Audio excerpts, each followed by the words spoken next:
नमस्कार, आप देख रहे हैं एबीपी न्यूज। मैं हूं आपके साथ शोभना यादव। बुलेटिन की शुरुआत इस समय की बड़ी खबर से। दिल्ली पुलिस ने यूथ कांग्रेस के दफ्तर पहुंचकर बीवी श्रीनिवास से पूछताछ की है। ये पूछताछ कोरोना के मरीजों की मदद करने के सिलसिले में हुई है। राहुल गांधी ने यूथ कांग्रेस अध्यक्ष श्रीनिवास से पुलिस की पूछताछ को लेकर सरकार पर निशाना साधा है। तो यूथ कांग्रेस के दफ्तर दिल्ली पुलिस की एक टीम पहुंची है और बीवी श्रीनिवास से जो लोगों की मदद वो कोरोना के समय में कर रहे हैं उसको लेकर पूछताछ हुई है। राहुल गांधी ने पूछताछ को लेकर केंद्र सरकार पर निशाना साधा है। बचाने वाला हमेशा मारने वाले से बड़ा होता है, राहुल गांधी ने ट्वीट किया है। यूथ कांग्रेस अध्यक्ष बीवी श्रीनिवास से पुलिस की पूछताछ को लेकर राहुल गांधी का ये बड़ा हमला।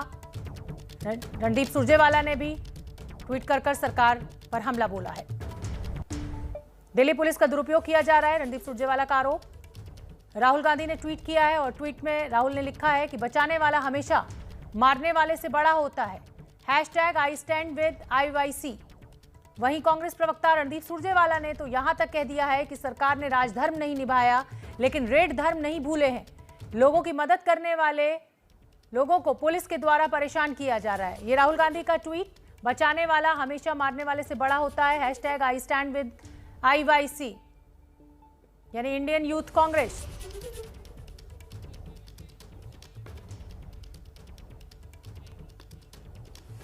और उधर रणदीप सुरजेवाला ने भी ये कहा है कि सरकार ने राजधर्म नहीं निभाया। तो एक तरफ राहुल गांधी ने ट्वीट किया और दूसरी तरफ कांग्रेस के प्रवक्ता रणदीप सुरजेवाला ने यहां तक कह दिया कि सरकार ने राजधर्म ही नहीं निभाया लेकिन रेड धर्म नहीं भूले। ये कुछ कार्य हैं जो शुरू किए हैं। कारण ये है कि अंधेर नगरी चौपट राजा है और खट्टर साहब और दुष्यंत चौटाला की सरकार का यही बैंड बाजा है, क्योंकि वो तो सरकार और शासन छोड़कर भाग गया पीठ दिखाकर। ना मुख्यमंत्री मिलते, उप मुख्यमंत्री तो हेलीकॉप्टर में ही रहते, ज़मीन पर उतरते ही नहीं है, उन्हें टाइम नहीं है किसी से मिलने का। यही उन्होंने इसीलिए शायद सत्ता ली थी। कांग्रेस ही कर रहे हैं सेवा और भाजपा जजप्पाई कर रहे हैं, खा रहे हैं सत्ता का मेवा। तो हमारे साथ हमारे सहयोगी जैनेंद्र जुड़ रहे हैं। जैनेंद्र, जो दिल्ली पुलिस ने पूछताछ की है वो हाई कोर्ट के आदेश पर की है, लेकिन क्या कुछ निकल कर आ रहा है? इस तरह से अगर मदद करने वालों से ही पूछताछ की जाएगी तो शायद कोई मदद के लिए आगे ही नहीं आएगा आने वाले समय में। और देखिए, बिल्कुल इसका जवाब दिल्ली पुलिस के प्रवक्ता को देना ही चाहिए कि आखिर उनको इतनी जल्दबाजी क्या थी या क्या इतनी गंभीर बात थी कि उनको जाकर के पूछताछ करनी पड़ रही है। और एक ऐसे समय में जब सरकार की सारी ताकत महामारी से लड़ने और बीमारों को मदद पहुंचाने में करनी चाहिए, तो इस तरीके से अपने एनर्जी को और रिसोर्स को क्यों वेस्ट कर रहे हैं। बहरहाल यूथ कांग्रेस दफ्तर पहुंची दिल्ली पुलिस आज दोपहर के वक्त में और यूथ कांग्रेस के जो अध्यक्ष हैं श्रीनिवास, उनसे पूछताछ की जानकारी जुटाने की कोशिश की कि वो कैसे मदद कर रहे हैं। ऑक्सीजन हो या जीवन रक्षक दवाइयां हो, वो कैसे लोगों तक पहुंचा रहे हैं। और औपचारिक सवाल जवाब के बाद पुलिस वहां से चली गई। लेकिन जो वो तस्वीरें थी, दिल्ली पुलिस की गाड़ी, दिल्ली पुलिस के जवान यूथ कांग्रेस दफ्तर में, उसने काफी हंगामा खड़ा कर दिया। और कांग्रेस इस मुद्दे को जो है वो तूल दे रही है और उसका आरोप यह है केंद्र की मोदी सरकार निशाना बना रही है कांग्रेस और उसके संगठनों को, क्योंकि वो लोगों की मदद कर रहे हैं। अब से थोड़ी देर पहले कांग्रेस महासचिव पार्टी के मीडिया प्रभारी रणदीप सुरजेवाला ने प्रेस कॉन्फ्रेंस करके आरोप लगाया कि मोदी सरकार राजधर्म नहीं निभा रही लेकिन रेड धर्म निभा रही है और वो छापे मार करके डराने की कोशिश कर रही है। तो सीधी बात है कि जहां एक तरफ कांग्रेस लोगों की मदद करके सहानुभूति बटोर रही थी पहले ही, वहीं अब पुलिस जिस तरीके से पहुंची है उसने उस कांग्रेस को एक और मौका दे दिया है मोदी सरकार पर हमला करने का और सहानुभूति बटोरने का, जो कि एक राजनीतिक दल के तौर पर वो कर रहे हैं। लेकिन सवाल जाहिर सी बात है, दिल्ली पुलिस ये कह रही है कि वो कोर्ट के याचिका के सिलसिले में ये पूछताछ कर रहे हैं, लेकिन उनको आधिकारिक तौर पर ये जवाब देना चाहिए कि आखिर इस पूरी कवायद से उनको मिल क्या रहा है। क्योंकि हर जगह उनको आलोचना का शिकार होना पड़ रहा है, चाहे वो जब दिलीप पांडे को कोशिश कर रहे हैं पूछताछ करने की तब हो, या फिर अब युवा कांग्रेस के अध्यक्ष बीवी श्रीनिवास से पूछताछ का मामला हो। जी, बहुत बहुत धन्यवाद जैनेंद्र इस पूरी जानकारी के लिए। आगे बढ़ते हैं। कोरोना काल में परेशानियां तो बढ़ रही हैं लेकिन मदद के हाथ भी तेजी से आगे आ रहे हैं। एबीपी न्यूज आज आपको ऐसी ही मदद की कहानी दिखाएगा जो लोगों की निस्वार्थ मदद कर रहे हैं। नोएडा से एबीपी न्यूज संवाददाता प्रतिमा मिश्रा की ये खास रिपोर्ट देखिए। कोरोना की दूसरी लहर में जब देश जूझ रहा है, ऐसे समय में कई अपनों ने अपनों का साथ छोड़ दिया और ऐसे वक्त में कई सारी ऐसी संस्थाएं हैं जिन्होंने मदद के हाथ आगे बढ़ाए हैं। वो कहते हैं ना कि ज़रूरत में आप अगर किसी के काम आ जाएं तो असली जाबाज आप ही कहलाएंगे। ऐसी ही एक कोशिश की है नोएडा के सेक्टर 18 में स्थित गुरुद्वारे की तरफ से, जिसका नाम है गुरुद्वारा श्री गुरु सिंह सभा। जब हम सांसों के लिए स्ट्रगल कर रहे हैं कोरोना काल में, तब इन्होंने ऑक्सीजन कॉन्सेंट्रेटर यहाँ पर मुहैया कराए हैं। यूपी के नोएडा में स्थित sector 18 gurdwara Shri Guru Singh Sabha oxygen concentrator, bed और नर्सिंग स्टाफ के साथ पर्दे से घेर कर बना दिया बहुमंजिला कार पार्किंग को संक्रमितों के इलाज का ठिकाना। ये नोएडा में बोटैनिकल गार्डन मेट्रो स्टेशन की मल्टी लेवल पार्किंग है, जहां पर बहुत ही साफ सफाई आपको इस वक्त दिखाई देगी तस्वीरों के जरिए। कोरोना काल में जब अस्पतालों में बेड नहीं मिल रहा, मरीजों को ऑक्सीजन नहीं मिल रहा, लोग सांसों के लिए तरस रहे हैं, तब इस गुरुद्वारा की तरफ से 10 बेड यहाँ पर मुहैया कराए गए हैं, जो कि ऑक्सीजन कॉन्सेंट्रेटर से लैस हैं। यहाँ ऑक्सीजन सिलेंडर तो नहीं है, लेकिन ऐसे वक्त में जब अचानक आपका ऑक्सीजन लेवल डिप करने लग जाए तो आप यहाँ आ सकते हैं। कोरोना काल में एक एक सांस के लिए जूझ रहे मरीजों के लिए गुरुद्वारा कमेटी मदद के लिए आगे आई है। नोएडा के सेक्टर 38A के botanical garden multi level car parking में निशुल्क ऑक्सीजन सेवा लंगर की शुरुआत की है। अगर आपको लगता है कि आपको सांस लेने में दिक्कत आ रही है, आपने कोविड हेल्पलाइन पे मदद मांगी लेकिन आपको इंतजार करने को कहा गया और आपके पास वक्त नहीं है, तो आप यहाँ आसानी से आ सकते हैं। 10 बेड यहाँ पर हैं, अलग अलग टेंट्स बनाए गए हैं ताकि आइसोलेशन में रहकर आपका इलाज किया जा सके। जो भी मरीज अपनी गाड़ी में आते हैं, उन्हें गाड़ी में ही ऑक्सीजन कॉन्सेंट्रेटर के जरिए ऑक्सीजन देने की सुविधा है। जिनके पास गाड़ी नहीं है, उनके लिए यहाँ 10 ऑक्सीजन बेड की सुविधा दी गई है। इस ऑक्सीजन लंगर में 25 ऑक्सीजन कॉन्सेंट्रेटर के साथ 30 लोगों की टीम मरीजों की देखभाल के लिए तैनात रहती है। यहाँ आने वाले मरीज और तीमारदारों के लिए गुरुद्वारे से लंगर का खाना भी आता है। बेसिकली मैम सबको हेल्प करने की इनिशिएटिव है कि एटलीस्ट जो कुछ कर सकते हैं हम करें। जिसका जो भी एफर्ट है, it should not go waste. इंसानियत पर आई किसी आपदा में मदद के लिए सिख समाज हमेशा तैयार रहता है। कोरोना काल में गुरुद्वारा की गुरु सिंह सभा ने भी मदद कर लोगों में उम्मीद जगाई है कि जो भी गुरु के द्वार पर आएगा वो खाली हाथ नहीं लौटेगा। जिनको फौरी तौर पर ऑक्सीजन की ज़रूरत है लेकिन अस्पतालों में जगह नहीं मिल पा रही या फिर कोई और लीड नहीं मिल पा रही है, तो कुछ इस तरीके की कोशिश गुरुद्वारा सेक्टर 18 नोएडा की तरफ से की गई है ताकि ज़्यादा से ज़्यादा लोगों की इस मुश्किल घड़ी में मदद की जा सके। कैमरा पर्सन अजय तिवारी के साथ Pratibha Mishra, ABP News, Noida. Corona virus अब देश के गांवों में भी तांडव मचाना शुरू कर चुका है। देश में ज्यादातर गांव इस वायरस से लड़ने के लिए तैयार नहीं दिख रहे हैं, लेकिन मध्य प्रदेश के सीहोर जिले में एक गांव ऐसा भी है जहां के लोगों ने समय रहते जागरूकता दिखाई और अपने गांव में संक्रमण की भयानक स्थिति को घुसने ही नहीं दिया।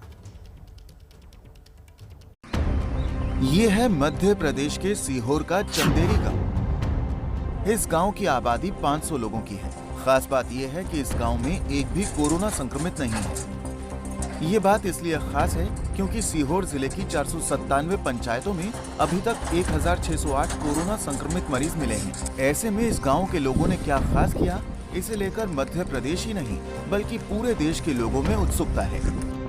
कोरोना के बढ़ते हुए मामलों को देखते हुए चंदेरी गांव के लोगों ने काफी पहले से बाहरी लोगों के आने पर रोक लगा दी थी। इन्होंने गांव की सीमा सील कर दी। इसी कारण गांव में वायरस ने अब तक कदम नहीं रखा। अरे ये कोरोना फैल रही है को ढोर माल में, तो वो ये मास्क लगा लिया के हमारे के माल ढोर के भी कोरोना आ रही है, लग रही है को ये सारी दूर के फैल रही हो, तो ये माल ढोर होन के भी लगा दिया। मैंने रोज कुआं पे लाऊं, घरे ले जाऊं, कुआं पे से घरे ले जाऊं, तो ये कोरोना फैल रही है, तो ये माल ढोर के भी फैल आ रही है। इस गांव में कोरोना की गाइडलाइंस का भी लोगों ने पूरी तरह से ख्याल रखा। खास बात यह है कि महामारी से जानवरों तक को बचाया जा रहा है। यहाँ लोग खुद ही नहीं बल्कि जानवरों को भी मास्क पहनाकर रख रहे हैं। कोरोना के पीछे डबल से बीमारी आ गई है और अभी हमने टीवी में ही देखा है कि कई प्रदेशों में कोरोना से शेर उनको बीमारी हो गई है, ये मवेशियों को बीमारी हो गई, कई चिड़ियाघर बंद कर दिए गए। ये हमने टीवी पे देखा, तो हमने सोचा कि हमारे गांव में कोरोना हमारी माल मवेशी जो हम खेत पे लाते हैं, अभी मैं गांव से डायरेक्ट खेत पे लाया हूँ, इनको ना कोरोना हो जाए, इसलिए हमने मवेशी को मास्क लगा दिया और हम भी मास्क लगा रहे और इस कोरोना बीमारी से बच रहे। गाँव में हमने जनता कर्फ्यू भी लगा दिया है। हमारे गाँव में बाहरी व्यक्ति को आने तक नहीं जा रहा है। खाली हम खेतों पे माल मवेशी भैंस को लाते हैं तो इनको जरूर मास्क लगाते हैं, क्योंकि इन मवेशी को, क्योंकि अभी हमने टीवी पे ही देखा कि मवेशी को या जब जानवर को ये बीमारी हो सके तो मवेशी को, हमारी को, हमको, इनको भी सुरक्षा, हमारी जान भी बचा रहे और इनकी सुरक्षा भी हम लोग कर रहे हैं। गांव में कमजोर स्वास्थ्य सेवाओं को देखते हुए सीहोर के चंदेरी गांव के लोगों की ये पहल काबिले तारीफ है। कुछ लोग बाहरी लोगों के प्रवेश पर रोक लगाने को गलत भी मान रहे हैं, लेकिन गांव के लोगों का कहना है कि थोड़ी सख्ती से बड़ा नुकसान टाला जा सकता है। देश में कोरोना काल में कई लोग एक दूसरे के लिए फरिश्ते साबित हो रहे हैं। झारखंड में कुछ पत्रकारों ने भी ऐसी ही मिसाल पेश की है। रांची के प्रेस क्लब में एक अनोखा काम कर दिखाया है। क्या है वो खास काम, आप देखिए। झारखंड की राजधानी रांची में प्रेस क्लब में 40 बेड का ये कोविड अस्पताल बनकर तैयार हो गया है। प्रेस क्लब के ग्राउंड फ्लोर में बनाए गए Birsa Munda Covid care centre में एम्बुलेंस सहित सभी आधुनिक चिकित्सा सुविधा उपलब्ध है। अस्पताल में विशेषज्ञ डॉक्टर और करीब 50 पैरामेडिकल स्टाफ की टीम 24 घंटे सेवा देंगी। खास बात यह है कि ये झारखंड का पहला ऐसा संस्थान है जहां मीडिया कर्मी के लिए भी कुछ बेड की अलग से व्यवस्था की गई है। इस कोविड सेंटर में मीडिया कर्मियों का इलाज मुफ्त होगा, जबकि आम लोगों का इलाज लागत खर्च पर होगा। पत्रकार बंधु जो फील्ड में काम कर रहे हैं और ऑफिस में भी काम कर रहे हैं, दफ्तर भी जाना पड़ता है, तो कितने पत्रकार लोगों को, साथियों को हम लोगों ने खो दिया। तो हम लोगों ने अपने सोचा कि हम लोगों ने एक एनजीओ से टाई अप किया जिसका नाम है मिशन ब्लू फाउंडेशन, और उनके पहल पर और भी लोगों का योगदान इसमें रहा। और हम लोगों ने सोचा कि हम लोग पत्रकारों के लिए यहाँ पर प्रेस क्लब को एक कोविड हॉस्पिटल में तब्दील करें ताकि हम अपने पत्रकार भाइयों का सेवा कर सकें। अब बहुत आसान होगा, हमारे जो पत्रकार बंधु होंगे उनके लिए यहाँ निःशुल्क रहेगा, उनसे कोई किसी तरह का कोई चार्ज नहीं होगा इस हॉस्पिटल में।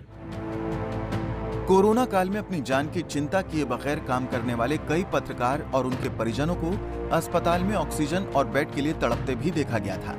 रांची में 20 से ज्यादा ऐसे पत्रकार हैं जिनकी कोरोना से मौत हो गई थी। इसी को ध्यान में रखते हुए यहाँ पर पत्रकारों और उनके परिजनों का मुफ्त इलाज करने की व्यवस्था की गई है। कोविड-19 जैसी विपदा की घड़ी में आप सभी लोग कोरोना योद्धा के रूप में तो काम कर ही रहे हैं, साथ ही साथ उससे भी आगे बढ़कर एक मानवीय मूल्यों की रक्षा करने के लिए जो आपकी समाज और राज्य और राष्ट्र के प्रति जो एक समर्पित भावना है, उसी का ये जीता जागता उदाहरण है कि आज एक तरफ आप अपनी जान जोखिम में डालकर समाचारों का संकलन कर रहे हैं, और मैं वैसे योद्धाओं को बहुत नमन भी करता हूं। परमपिता परमेश्वर से प्रार्थना करता हूं कि कुछ अब हमारे बीच से हमारे कुछ प्रेस प्रतिनिधि साथी, छायाकार, विशेष करके मृत्युंजय श्रीवास्तव जी हम लोगों के बीच नहीं रहे। रांची जिले में पिछले 24 घंटे में 605 कोरोना पॉजिटिव लोग मिले हैं। वहीं कोरोना को मात देने वालों की संख्या 1765 है। इस दौरान रांची में 40 लोगों की मौत हो गई। फिलहाल झारखंड में एक्टिव केस की संख्या बढ़कर 48,468 हो गई है।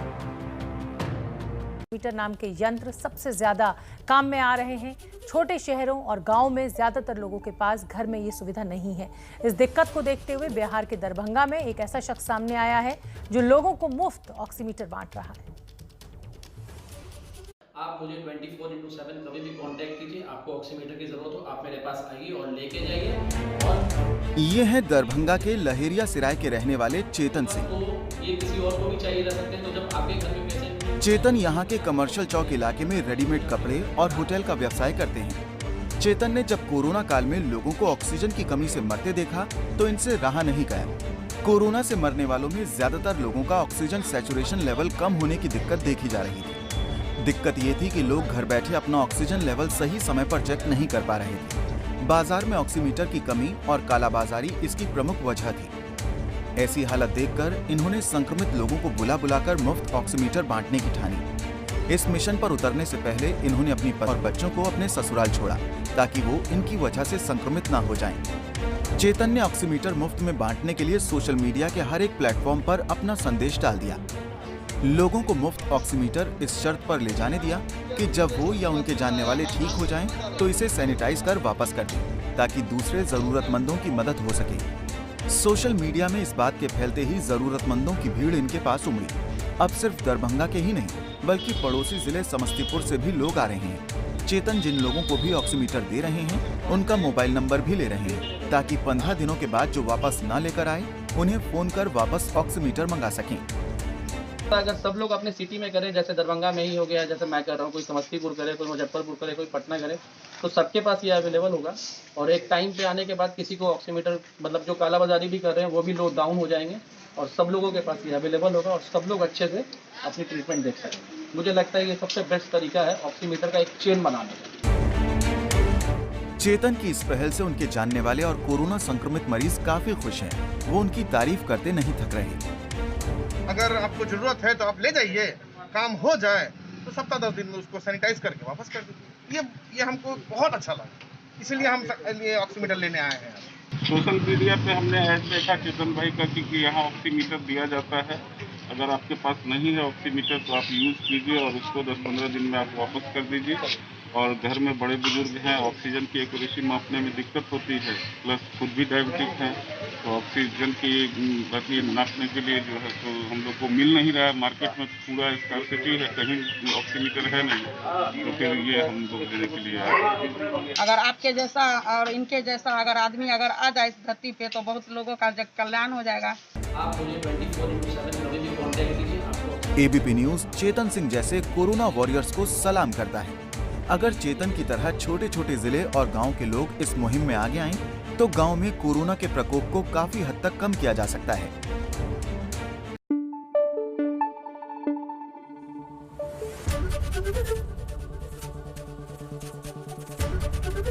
एबीपी न्यूज आपको रखे आगे।